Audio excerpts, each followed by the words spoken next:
Hi, everyone. This is another episode of the podcast from Future Ed Curricular Designs. And we have with us a veteran educator, somebody who's very passionate, like me, Miss Manjusha Muralidharan. And I would want her to introduce herself because I don't think I can do justice to her elaborate experience. Manjusha. Hello, hello, Tanya. Good evening, all. I'm Manjusha and I've been an educator with over 18 years of experience. When it comes to education, I have realized that it's not just about content delivery. It is about creating space where every learner feels free to be seen, heard, and valued. I believe education is not just a profession, and we have been assigned a mission to unlock the potential, bridge gaps, and build futures where everyone gets to thrive. So I'm really privileged to be a part of the teaching community. Lovely. Thank you, Tanya, for giving me this space. Of course, of course. We need more people like you, more educators like you to learn from. So, we will be talking about rethinking education's purpose. So, you've often said that education is not about producing achievers, but nurturing thinkers and change makers. What does that mean in today's context, especially when, schools are so driven by exams and competition?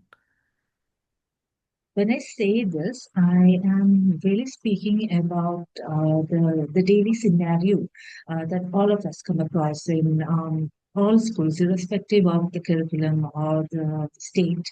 Um, our systems actually continue to reward marks, speed, and competition. Mm-hmm, But life beyond school mm-hmm, asks for something very different. right.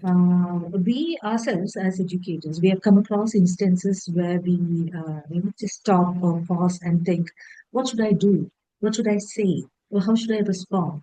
So Mm-hmm, we need to understand that preparing students for the future actually means to prepare them for being judged, to be empathetic, to be adaptable, and also to bring in a source of ethical courage. mm-hmm, What I have understood is that achievers learn to succeed within the system. mm-hmm, Thinkers and change makers learn to question, they connect, and they respond to real world challenges. While working within the exam structure, I consciously, focus on nurturing critical thinking, mm-hmm, emotional intelligence, and moral reasoning. I keep reminding my students that the future belongs to those who can connect hearts and minds, not just reproduce information. So, mm-hmm, education for all of us should be in preparing learners not just for exams, mm-hmm. but for life itself, True. for the unexpected. Mm-hmm. True. And you also speak about classroom as living ecosystems, right? Where empathy and inquiry coexist. So, can you share an example of how you brought that into your classroom? Yes, to share an instance, Mm-hmm. there was this time when we approached the drama, Shakespearean drama Macbeth. Mm-hmm. Instead of treating it as a literary text to be decoded, we Mm-hmm. explored it through emotional mapping. Mm-hmm. And students traced Macbeth's moral journey, which included ambition, guilt, fear, inner conflict. And all these were linked to the ethical predicament they encounter in real life. At that moment, I genuinely saw the classroom not as a space, but as a source that shaped emotions, questions poured in, and lived experiences were being shared. Learning became meaningful without the intentional pressure from the students' end, and Mm-hmm. they were all feeling content and safe, facing the questions, figuring out the answers. The discussion was not about the right answer or the wrong answer. It was about self-awareness and choice. So Mm-hmm. I found out that literature turned out to be a mirror, not just a textbook. Mm-hmm. and it became quite evident that empathy and inquiry could actually coexist. That is such a fabulous example. Me being a science teacher, I couldn't have fathomed that this could happen in a classroom where English is taught. I think many people are going to draw inspiration from your work right now. I think they are going to emulate this in their classrooms tomorrow. Congratulations for doing that. So let's come to It's actually a bunch of students who mhm, are, bringing out this source of creativity. Yeah, I being an educator, I was surprised yes. during that period of time. Of course, and you would be very surprised with the creative aspect of students because we think in a particular way, they think in n number of ways, and they can bring that into context so easily. I agree with you True, absolutely. true. Yes. Uh, so let's come to NEP and SDG 4. They both talk about, Mhm. holistic, inclusive, multidisciplinary learning. How do you see these two frameworks coming into the Indian classrooms? What really excites me is how closely these frameworks align in spirit. Mm-hmm, NEP encourages experiential and multidisciplinary learning. mm-hmm, SDG actually reminds us that education must be inclusive, mm-hmm. equitable, and meaningful. So, Right. in real classrooms, this means moving beyond the confined space. It means integrating critical thinking, creativity, communication, collaboration, cultural understanding, character development, citizenship. The seven prominent C's that we talk about in 21st century learning. Right. The ICSE Council, the CISE, they Mm-hmm. actually support this approach. Mm-hmm. And our role as educators is to ensure that the philosophy of these framework is actually reflected not just in the documentations that we have, but in daily classroom practices. Absolutely. Right. So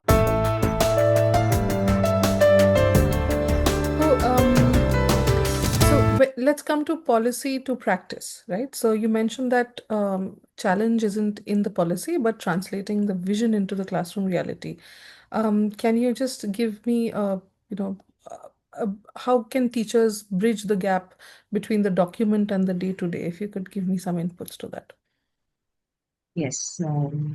See, policies offer direction, Mm-hmm. but we being the teachers, we bring them to life. Mm-hmm. The gap begins to close when we see ourselves as learning designers and not just limit our potential in content delivery. Mm-hmm. In my experience, this shift towards assessment for learning, it has been transformative, very Mm-hmm. much transformative. Right. Learning portfolios, Mm-hmm. feedback, peer feedback, reflective journals, performance tasks. All these allow us to capture the learning process, not just the final outcome. The Mm-hmm. process itself matters. And when teachers, we feel empowered to design meaningful learning experiences, the policy Mm-hmm. stops being mere theoretical. It becomes something students actually experience. Mm-hmm. Right. So, I also really would want to point out the thing that you talked about when you said process. So, we always look at the product. We don't look at the process. So, also, if we could somehow bring this into ideation in the children's mind that the process is also important, how you approach a particular question, the entire walkthrough is important. How you are answering a question, the end result is not always important. It's how you approach it. I absolutely agree with you. That is such a wonderful thought. And I believe you developed something called the learning journal. So could you just let us know how it transforms learning for students? Yes, the Learning Journal is a very powerful product developed by our community, our school, and it is very close to our hearts as well. Every student maintains one. learning journey from junior to senior school. Okay. We could also term it as a 360-degree holistic learner development tool. Okay. It integrates the eight core dimensions to be named the academics, Mm-hmm. creative expression, physical development, personal, social, emotional skills, well Mm-hmm. being, research skills, media and financial literacy, and career readiness. So, Mm-hmm. through the regular reflection, goal setting, and teacher feedback, our Mm-hmm. students develop ownership of their growth. Mm-hmm. And this is rooted in the Kaizen philosophy. The journal helps the students see learning as a continuous and meaningful journey Mm-hmm. rather than a series of scores. Right. It's just like a mirror which will reflect the Mm. true self of every learner. Wow, that is, I think the continuity is something that the shift and the continuity of learning, and the students and the teachers would also be able to trace the paths of learning and how the personality developed, or with what which activities something changed or some shift came about. And that is a very powerful idea. So you describe learning as a story, not a score. So how have your students responded to this approach? Were there any resistances, or what did you face? Initially, students are very mark oriented. Mm-hmm. That is the system they grew up in. Yes. But reflection slowly changes that. Mm-hmm. And over time, students begin to articulate their struggles, insights, Mm-hmm. and even progress. They Right. start seeing, the learning process through meaning, mindfulness, and mastery. Mm-hmm. So what we could, perceive is that once that shift happens, learning becomes personal. Right. Students stop chasing perfection and they start valuing growth, and that is a very powerful and impactful transformation. Mm-hmm. Not all schools or all teachers can create this impact, because it is a very lengthy process and you have to be very consistent with it so that students follow through. So that should have been a challenge for you, and I'm so glad that it has worked for your students. And the power of arts, aesthetics, and SEL. So you have, uh, I think you've beautifully connected art and learning. So there was something you spoke about in poetry in motion to interpreting Beethoven's emotions through art. Can you tell us a bit about that?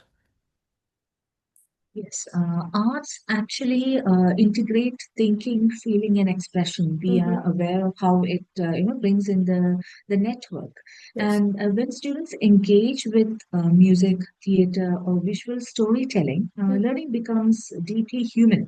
Right. There was an instance where I worked with a group of students who were hesitant speakers. Okay. And at that time, we had introduced a poetry in motion. It was a short theater exercise where they performed poetry through movement, expression, whichever medium they were comfortable with. And by the end of the schedule, Mm-hmm. the students were not just reciting verses, they were actually living them. We could see the confidence, the empathy, Mm-hmm. and the connection was truly inspiring. Mm. So we could easily make out that art can heal, it can express, and at times it can teach more powerfully than any textbook could, ever get it done. So I would never say that art would distract Mm-hmm. children from learning, but it would strengthen their approach. True, true.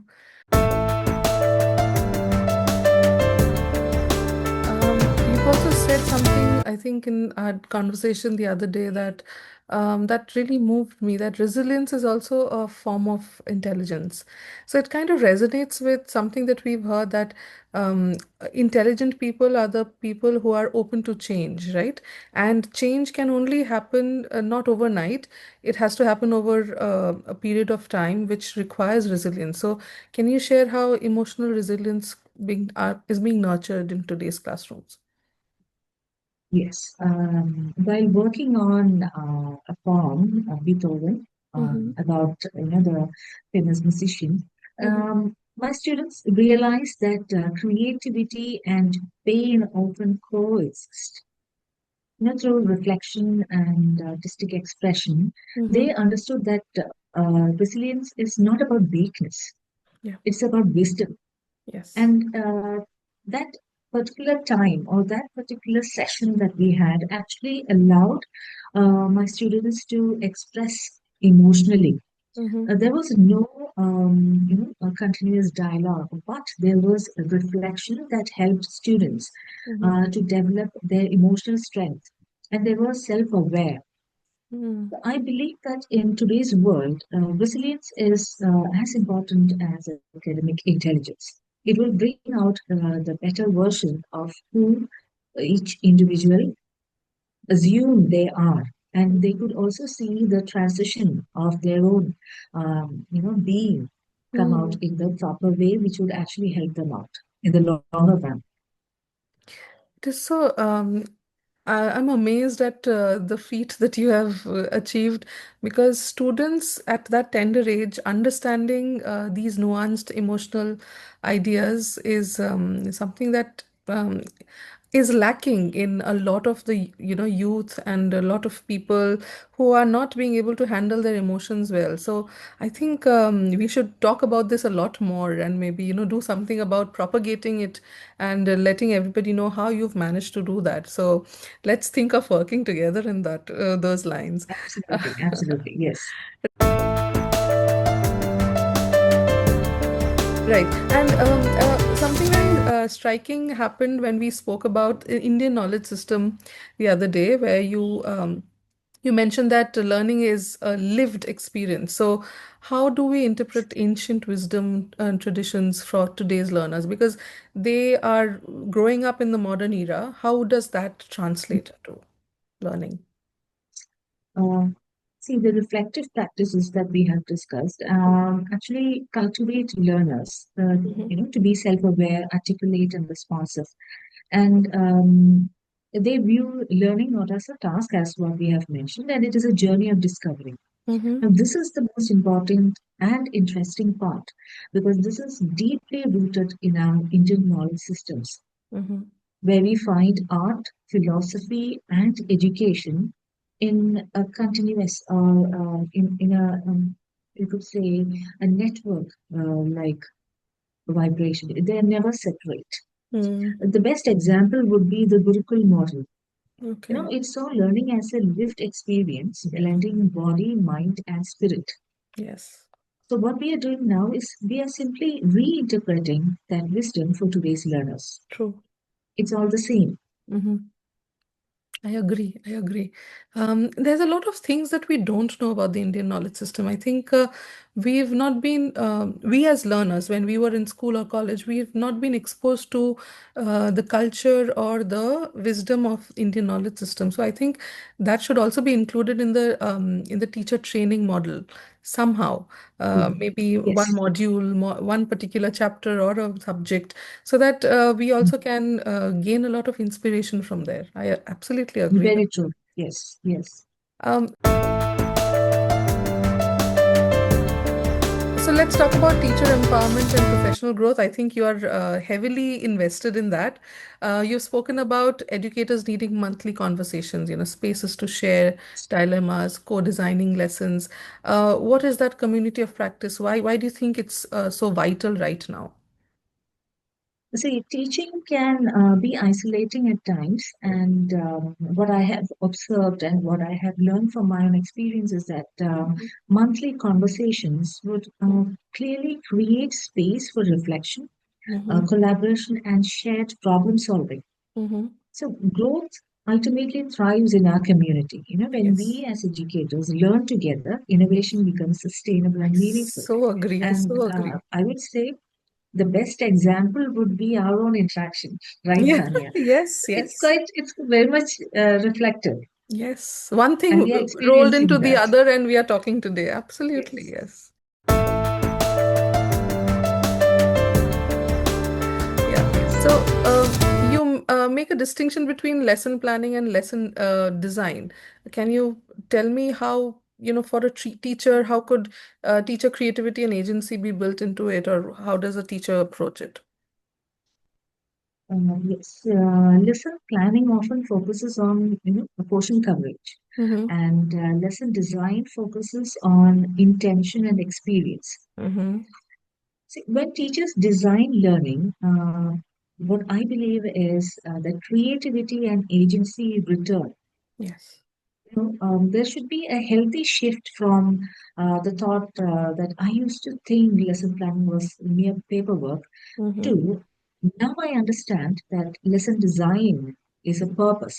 Mm-hmm. So this healthy shift will actually redefine education, and it will have a long-lasting impact on us teachers.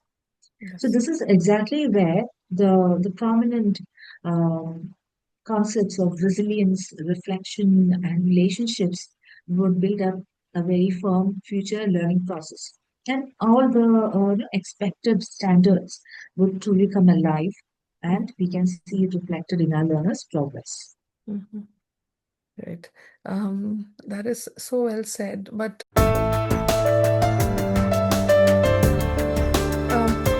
let's also talk about the future of education. There's a lot of disruption going on in the education system. Um, when you look ahead, what gives you hope about the direction education is taking? To be very honest, Mhm. educators who are willing to reflect and evolve, students who are curious and self aware, Mhm. classrooms that value growth over grades. Mhm. That would give me hope. True, true. And you describe the future as one where digital wisdom, ethical awareness, and aesthetic learning come together. How do we reach that balance? The future is not about choosing between technology and humanity. It is Mhm. about ensuring that technology deepens empathy, ethics, and creativity. Mhm. Education for us must nurture harmony between the head, heart, and hand, which is, of course, cognition, compassion, and creativity, so that our learners remain grounded and they evolve as human beings in this digital world. Right. Manjusha, speaking to you, I can see what, the kind of person you are. More than an educator, you are a very holistic person, and I think all your students are extremely blessed to have you as their mentors and as their mentor. Really would resonate with you because your sensible answers and something which is grounded and empathetic, I think, is going to go a long way. So all the best to you. But before we part, can you give us a closing statement of your vision for the future of education? What would it be? Yes, Tanya, the future of education lies in connected classrooms where knowledge meets kindness. Mhm. Educators work alongside their learners, and every learner's story is valued and celebrated. Lovely. So good to have you. I'm sure this is not the first one and the only one. This is the first one and a lot more to come. I'm sure we are going to work together, look at some kind of, avenues of working together in future. Thank you so much, Manjusha. Thank you so much, Tanya. Thank you so much for the collaboration that we have, and Yes. I do look forward to more engaging conversations. Thank you. Thank you.